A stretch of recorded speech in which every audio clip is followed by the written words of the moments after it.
ನಮಸ್ತೆ ಸ್ನೇಹಿತರೆ, ಮಿಥುನ ರಾಶಿಯವರಿಗೆ ಸೆಪ್ಟೆಂಬರ್ 2025 ಮಾಸ ಭವಿಷ್ಯ ಹೇಗಿದೆ? ಮಿಥುನ ರಾಶಿಯ ಮೇಲೆ ಗ್ರಹಗಳ ಪ್ರಭಾವ ಯಾವ ರೀತಿ ಬೀರಲಿದೆ? ವ್ಯಾಪಾರ, ಉದ್ಯೋಗ, ಆರೋಗ್ಯ, ಜ್ಞಾನ ಹಾಗೂ ಸಂಬಂಧಗಳಲ್ಲಿ ಏನೆಲ್ಲ ಬದಲಾವಣೆಗಳು ಆಗಲಿವೆ? ಯಾವುದು ಶುಭ, ಯಾವುದು ಅಶುಭ?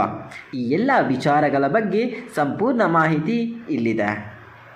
ಅದಕ್ಕೂ ಮುನ್ನ ನೀವಿನ್ನೂ ನಮ್ಮ ಚಾನಲ್ಗೆ ಸಬ್ಸ್ಕ್ರೈಬ್ ಆಗಿಲ್ಲ ಅಂದರೆ ಈಗಲೇ ಸಬ್ಸ್ಕ್ರೈಬ್ ಆಗಿ, ಹಾಗೆ ಈ ವಿಡಿಯೋಗೆ ಲೈಕ್ ಮಾಡಿ, ವಿಡಿಯೋನ ಸ್ಕಿಪ್ ಮಾಡದೆ ಕೊನೆವರೆಗೂ ನೋಡಿ. ಮಿಥುನ ರಾಶಿ ಸೆಪ್ಟೆಂಬರ್ 2025 ಮಾಸ ಭವಿಷ್ಯ ಹೀಗಿದೆ ನೋಡಿ. ಮಿಥುನ ರಾಶಿಯವರಿಗೆ ಈ ತಿಂಗಳು ನಿಮ್ಮ ಜೀವನದಲ್ಲಿ ಕೆಲವು ಮಹತ್ವದ ಬದಲಾವಣೆಗಳು ಆಗುವಂತಹ ಸಾಧ್ಯತೆ ಇದೆ. ವಿಶೇಷವಾಗಿ ವೃತ್ತಿ ಮತ್ತು ಆರ್ಥಿಕ ಕ್ಷೇತ್ರದಲ್ಲಿ ಉನ್ನತಿಯನ್ನು ಕಾಣಬಹುದು. ಆದರೆ ಸೌಮ್ಯತೆ ಮತ್ತು ಸಮತೋಲನ ಕಾಪಾಡಿಕೊಳ್ಳುವುದು ತುಂಬ ಮುಖ್ಯ. ಆರೋಗ್ಯದ ವಿಚಾರಕ್ಕೆ ಬರೋದಾದರೆ ಮಿಥುನ ರಾಶಿಯವರಿಗೆ ಸೆಪ್ಟೆಂಬರ್ 2025 ಈ ತಿಂಗಳಿನಲ್ಲಿ ಹವಾಮಾನ ಬದಲಾವಣೆಗಳಿಂದ ಒಂದಷ್ಟು ರೀತಿಯಲ್ಲಿ ಶೀತ, ಜ್ವರ ಮತ್ತು ತಲೆನೋವುಗಳು ಬರುವಂತಹ ಸಾಧ್ಯತೆ ಇದೆ. ತಮ್ಮ ಆರೋಗ್ಯವನ್ನು ಕಾಪಾಡಿಕೊಳ್ಳಲು, ಸುಧಾರಿಸಿಕೊಳ್ಳಲು ಮಿಥುನ ರಾಶಿಯವರು ಯೋಗ, ಧ್ಯಾನ ಮತ್ತು ನಿತ್ಯ ವ್ಯಾಯಾಮ ಆರೋಗ್ಯದ ಬಗ್ಗೆ ಸ್ವಲ್ಪ ಮೇಲ್ವಿಚಾರಣೆ ಮಾಡಿಕೊಳ್ಳುವುದು ತುಂಬ ಉತ್ತಮವಾಗಿರುತ್ತದೆ. ಇನ್ನು ಆರ್ಥಿಕ ಕ್ಷೇತ್ರಕ್ಕೆ ಬರೋದಾದರೆ ಮಿಥುನ ರಾಶಿಯವರಿಗೆ ಸೆಪ್ಟೆಂಬರ್ 2025 ಅನ್ನೋದು ತುಂಬ ಉತ್ತಮವಾಗಿರ್ತದೆ. ಈ ತಿಂಗಳಲ್ಲಿ ಧನಾಗಮನ ಉತ್ತಮವಾಗಿರ್ತದೆ. ಹಳೆಯ ಸಾಲಗಳನ್ನು ಕೂಡ ತೆರವುಗೊಳಿಸಲು ಒಂದು ಉತ್ತಮ ಸಮಯವಾಗಿರುತ್ತದೆ. ಆದರೆ ಅನವಶ್ಯಕ ಖರ್ಚುಗಳ ಬಗ್ಗೆ ಒಂದಷ್ಟು ಗಮನ ಹರಿಸಬೇಕಾಗುತ್ತದೆ.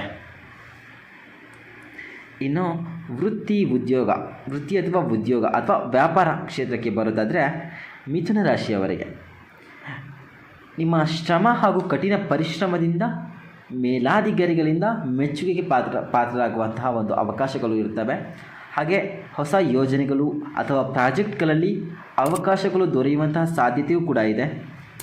ಹಾಗೆ ಇನ್ನು ಕೆಲವೊಬ್ಬರು ಉದ್ಯೋಗ ಬದಲಾವಣೆ ಅಥವಾ ಉದ್ಯೋಗ ಬದಲಾಯಿಸಬೇಕು ಅನ್ನೋರಿದ್ದರೆ ಅಂಥವರಿಗೂ ಕೂಡ ಒಂದು ಅನುಕೂಲಕರ ಸಮಯ ಅಂತ ಹೇಳ್ಬೋದು. ಇನ್ನು ವ್ಯಾಪಾರದಲ್ಲಿ ನೋಡುವುದಾದರೆ ಹಳೆಯ ವ್ಯವಹಾರಗಳಲ್ಲಿ ಕೂಡ ಲಾಭವಿದೆ. ಹೊಸ ಬಂಡವಾಳ ಹೂಡಿಕೆಗೆ ಯೋಚಿಸಿದರೆ ತಜ್ಞರ ಸಲಹೆ ಪಡೆಯುವುದು ಕೂಡ ಉತ್ತಮವಾಗಿರ್ತದೆ. ಇನ್ನು ಕುಟುಂಬ ಅಥವಾ ಸಂಬಂಧ, ವೈವಾಹಿಕ ಈ ವಿಚಾರಕ್ಕೆ ಬರೋದಾದರೆ ಮಿಥುನ ರಾಶಿಯವರಿಗೆ ಕುಟುಂಬದಲ್ಲಿ ಕೂಡ ಸಂತೋಷದ ವಾತಾವರಣ ಇರುತ್ತದೆ. ಇನ್ನು ಹೊಸ ಹೊಸ ವಿಚಾರಗಳು ಅವರಿಗೆ ಈ ತಿಂಗಳಲ್ಲಿ ಸಿಗುವಂಥ ಒಂದು ಸಿಹಿ ಸುದ್ದಿ ಅಥವಾ ಒಂದು ಮಗುವಿಗೆ ಸಂಬಂಧಿಸಿದ ಖುಷಿಯ ಸುದ್ದಿಗಳು, ಈ ಥರ ದಾಂಪತ್ಯದಲ್ಲಿ ನಂಬಿಕೆ ಮತ್ತು ನಂಬಿಕೆ ಇಂಥ ಒಂದು ಸಂದರ್ಭಗಳು ಒದಗಿ ಬರ್ತದೆ. ಪ್ರೇಮ ಸಂಬಂಧಗಳ ಬಗ್ಗೆ ಗಂಭೀರ ನಿರ್ಧಾರಗಳನ್ನು ತೆಗೆದುಕೊಳ್ಳುವ ಮೊದಲು ಸ್ವಲ್ಪ ಯೋಚನೆ ಮಾಡಬೇಕಾಗುತ್ತದೆ. ಇನ್ನು ಸುದೀರ್ಘ ಸಂಭಾಷಣೆ ಮತ್ತು ನಂಬಿಕೆಯ ಮೂಲಕ ಬಲಿಷ್ಠ ಸಂಬಂಧಗಳು ಕೂಡ ಬೆಳೆಸಲಿಕ್ಕೆ ಸಾಧ್ಯವಾಗ್ತದೆ. ಇನ್ನು ಮಿಥುನ ರಾಶಿಯವರಿಗೆ ಸೆಪ್ಟೆಂಬರ್ 2025 ಶುಭ ದಿನ, ಮುಖ್ಯವಾಗಿ ಶುಭ ದಿನಗಳು ಯಾವುದು ಅಂತ ಹೇಳೋದಾದರೆ 5, 11, 17 ಹಾಗೆ 24. ಇನ್ನು ಶುಭ ಬಣ್ಣ ಯಾವುದು ಅಂತ ಹೇಳೋದಾದರೆ ಹಸಿರು ಮತ್ತು ಬೂದು. ಶುಭ ಸಂಖ್ಯೆ 3 ಮತ್ತು 5.